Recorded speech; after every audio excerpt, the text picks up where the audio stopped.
Gabby and Ali with you this morning, and joining us in the studio is former Chelsea and England skipper and legend John Terry. Brilliant text for O'Hara there. He's just texted me, lads, and let me know. And all it says is bleep test in March, the game's gone. which I have to inform you is a very valid point. He'd be at level 1, wouldn't he? You know, the one where you got to walk, the walkie one. I think I might publicly challenge him to a bleep test right now. I think we should do a talkSPORT bleep test. I reckon I could beat O'Hara at the talkSPORT bleep test with Big Brazil on my shoulders. Right, what you heard there was your goal in the 2-0 win versus Spurs in the League Cup final, Wembley 2015. You must have so many memories, John. What sticks out? You know what? Probably the one I didn't play in, Ali, the Champions League final 2012 for me. I think the Champions League is probably the most difficult trophy to win. Yeah.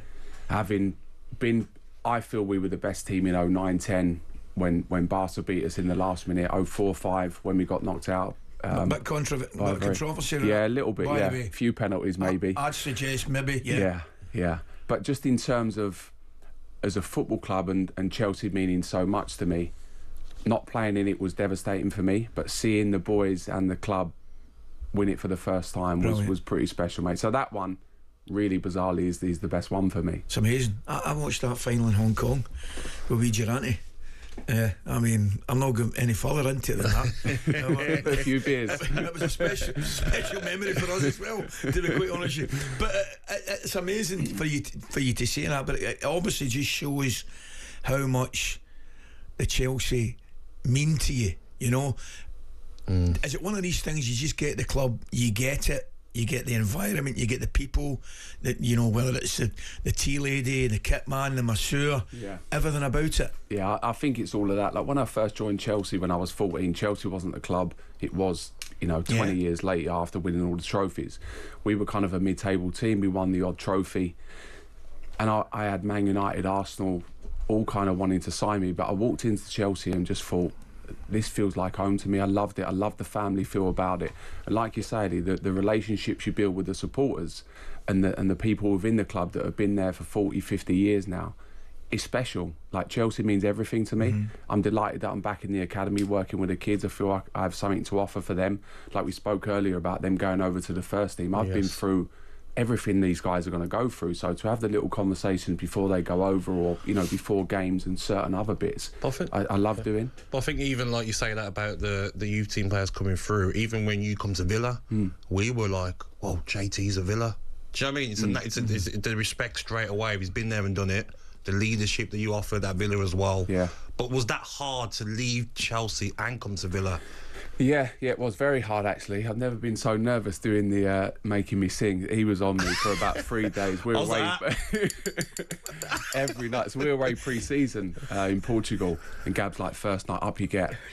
And Bruce is like, no, give it a couple of days. I just wanted to get it out of the way. Ali, I didn't sleep for 2 days. Pre-season, you want to get off to a good start. I'd not slept for 2 days. In the end, I just went and got the guitarist from the bar and was like, come on, we're going to do it.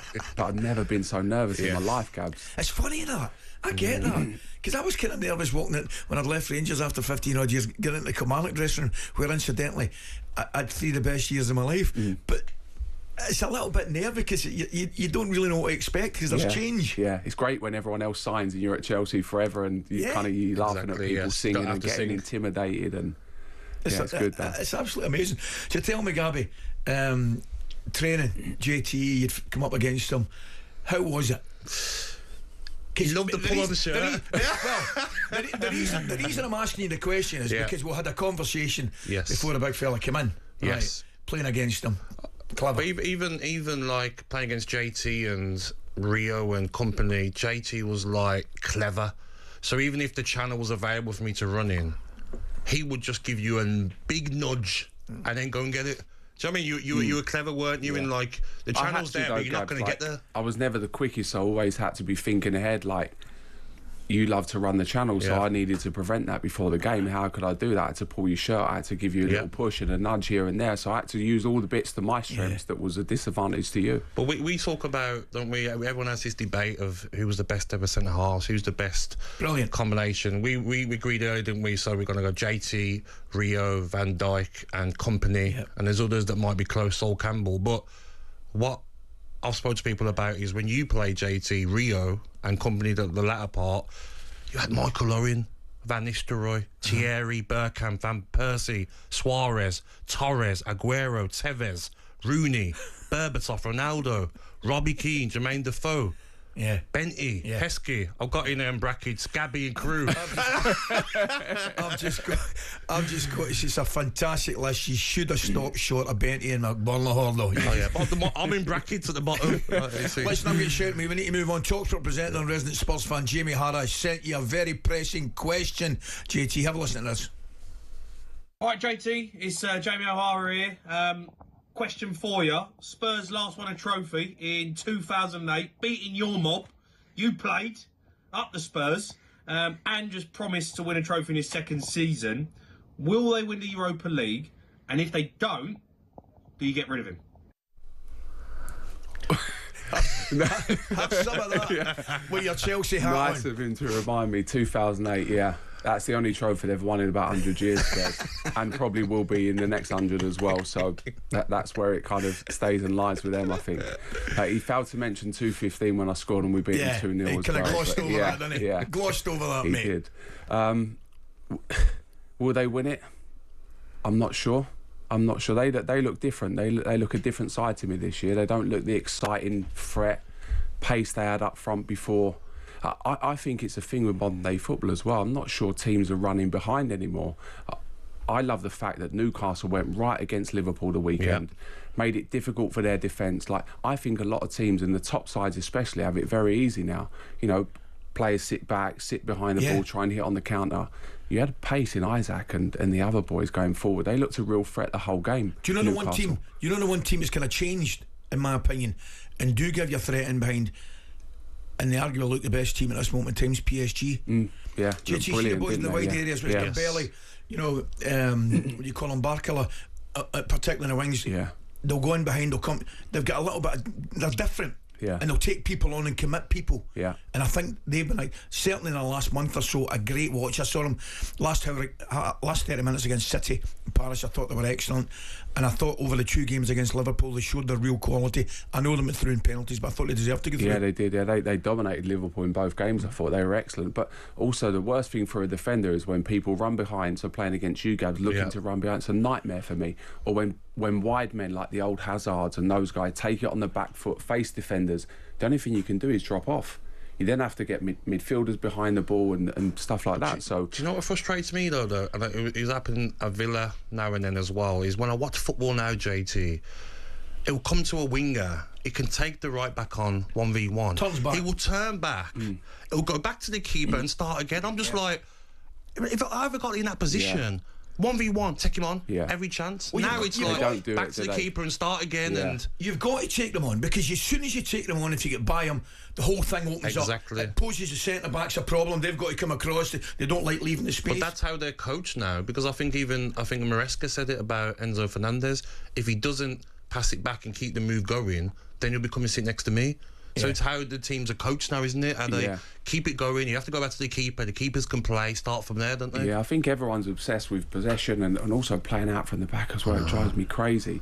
Goalkeepers have the most touches on the ball now. It's frustrating. We don't want to be those ex-players of, back in our day we used to do it like this. But yeah, in terms of that, Gabs, like, but you've got to mix it up, surely. We try and encourage the wide men at Chelsea through the academy. How many crosses do you get in the first half? How many crosses is in the second half? How many shots at goal do you have?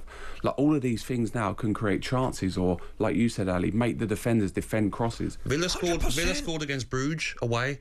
Rodgers crossed it in, own goal. Yeah.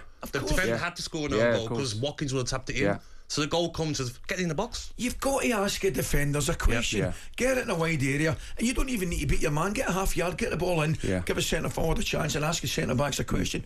Moving on again, John. You spoke about you're enjoying your time at the academy, which is great. What do you see yourself doing long term? Do you fancy yourself as a coach, a bit of management? And then I'm going to move on to Frank, who I've got to say I'm absolutely ecstatic. I genuinely am ecstatic to see him doing so well at Coventry, and hopefully that will continue. What about yourself? Yeah, in terms of me, like when I left Villa, I had to leave for personal reasons, for family reasons and stuff. But which I love my time at Villa. I love coaching. After 3 years, I was ready to be a manager, so I come away, kind of reset with the family a little bit, and then I had a couple of interviews, Ali, was quite disappointing actually. Like every interview I come away from was, you have no experience as a number one, and I'm like, okay, how do I get that? I'm keen to get in, I want to go in, needs to be the right team.